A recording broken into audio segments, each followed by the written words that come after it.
La révélation, c'est quoi? C'est que le véritable Christ a existé. Le véritable Messie a existé. Le véritable premier-né a existé, existe toujours. Mais est venu bien avant 2000 ans.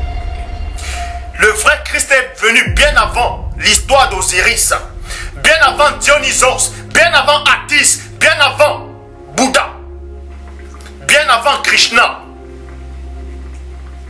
C'est pour ça qu'il a dit: qui se lèvera de faux Christ? Parce que si le vrai Christ était venu il y a 2000 ans, il n'allait pas dire il se lèvera de faux Christ. Il allait dire il s'est levé de faux Christ, il se lèvera encore de faux Christ. Est-ce que vous comprenez la révélation?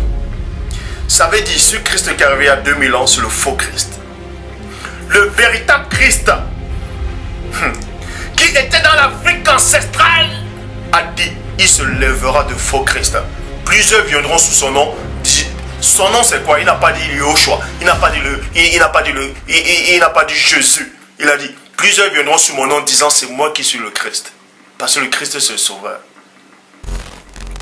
On va parler néanmoins de cette couleur-ci, de ce Jésus blanc, de ce faux, déjà de ce nom-là, pourquoi on le nomme Jésus, et pourquoi il est blanc, et pourquoi il a pris la place de Dieu dans votre cœur. Deutéronome chapitre 23, verset 3. L'enfant illégitime, c'est pas moi qui écris la Bible. Si on veut me traiter de raciste, c'est donc la Bible qui est raciste. Puisque celui qui inspire, qui inspirait les prophètes, celui qui donnait des lois, puisque la parole dit dans Jean chapitre 10, verset 33 à 34, il est dit: n'est-il pas écrit dans votre loi, j'ai dit, vous êtes des dieux? Donc on vous dit que Christ a dit. Hein?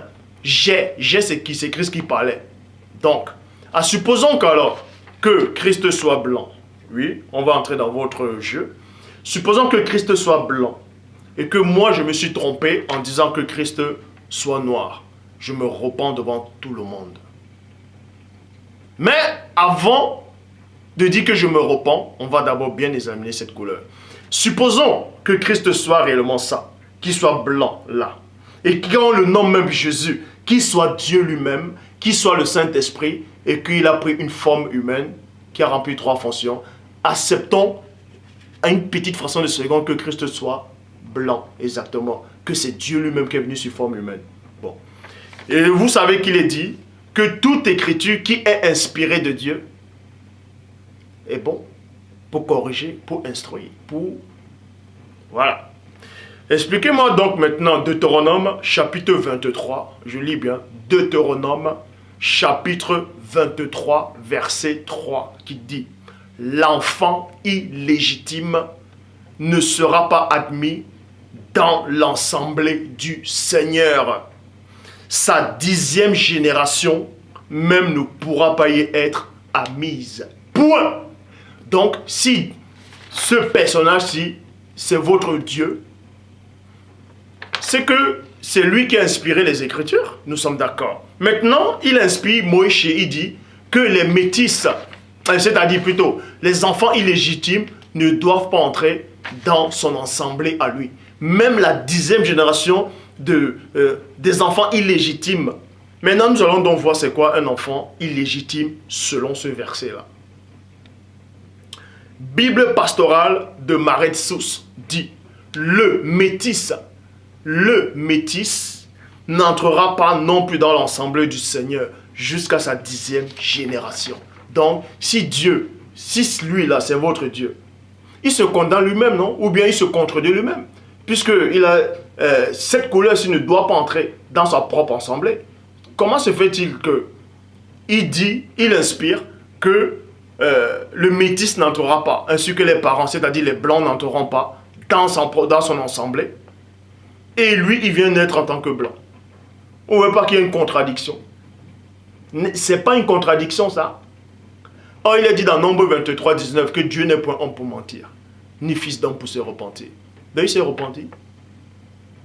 N'est-il pas écrit que le Christ est le même hier, aujourd'hui, éternellement? s'il est le même hier dans l'Ancien Testament en donnant cet ordre-là à Moïse, que les métis ne doivent pas entrer dans son assemblée, y compris les blancs, ne doivent pas entrer dans son assemblée. On vous dit qu'il est le même hier dans l'Ancien Testament, aujourd'hui, éternellement.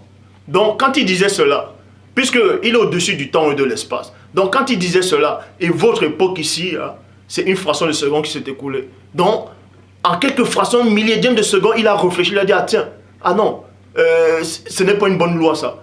Tiens, ah, je vais rectifier ça, je vais devenir blanc et on va m'accepter. Arrêtez, il faut arrêter. Arrêtez. Hein?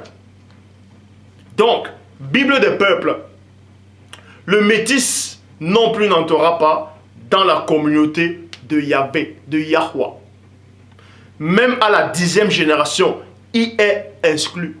Il est exclu de la communauté de Yahweh. Vous voyez, il est exclu. Lui là, il est exclu. Puisque c'est cette couleur-ci qui ne devait pas entrer dans l'assemblée de Dieu. Et c'est cette couleur-ci, selon la Bible, ce sont des enfants illégitimes. Vous voyez, selon la Bible, vous dites que lui là, c'est votre sauveur. Vous dites que c'est votre Messie. Vous dites que c'est Dieu ici là. Selon la Bible, il s'est insulté lui-même. Puisque selon la Bible, dans d'autres versions, il est sale. Vous voyez? Selon la Bible, c'est lui ici là. Donc, votre sauveur, c'est un enfant illégitime. Selon sa propre parole, c'est un enfant illégitime. Donc Dieu est né en tant qu'enfant illégitime alors. Dans ce cas, pourquoi Christ fait comprendre à ces juifs là, dans Jean,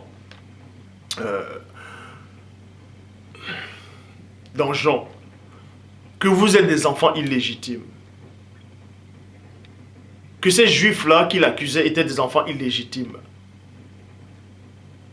Comment se fait-il que quelqu'un qui est un enfant illégitime dit encore aux autres qui sont en face de lui que c'est plutôt vous les enfants illégitimes? On ne veut pas que ça colle pas. Alors que le même personnage dit, ôte d'abord ce qui est dans ton œil avant d'enlever ce qui est dans l'œil de ton prochain. Donc il se contredit lui-même encore. Hein? C'est là que vous voyez qu'ils sont bien mis à l'œuvre la plus mensongère des scribes. Je dis encore, le but de ce message, ce n'est pas pour rabaisser une couleur ou bien pour diviser les communautés. C'est pour rétablir la vérité historique authentique. Que si on vous a présenté ce personnage si blanc aux yeux bleus, c'est Satan qui est derrière cela. Parce que Satan sait, le premier déchu sait que cette couleur-ci là, cet homme-là est un enfant illégitime. Cet homme-là, il est ça. Il ne devait pas à aucun moment entrer dans la communauté de Dieu. Donc maintenant, Satan vient, il prend cette couleur-ci, il prend cet homme-là, il invente, il donne le nom de Jésus, non seulement il usurpasse, il dit que c'est Dieu, que c'est votre Dieu, il dit que c'est votre sauveur. Un enfant illégitime, votre sauveur. Alors que cet enfant illégitime ne devait pas entrer dans la communauté de Dieu. Tout cela qui me traite de raciste, vous pouvez tout me traiter de raciste. C'est la parole, dans ce cas la parole elle est raciste. Dans ce cas, c'est votre même Dieu-ci là qui est raciste. C'est votre Dieu-ci qui est raciste. Puisqu'il dit que cette couleur-ci, elle est maudite. Que cette couleur-ci ne doit pas entrer dans sa propre communauté. Ça, c'est une confusion.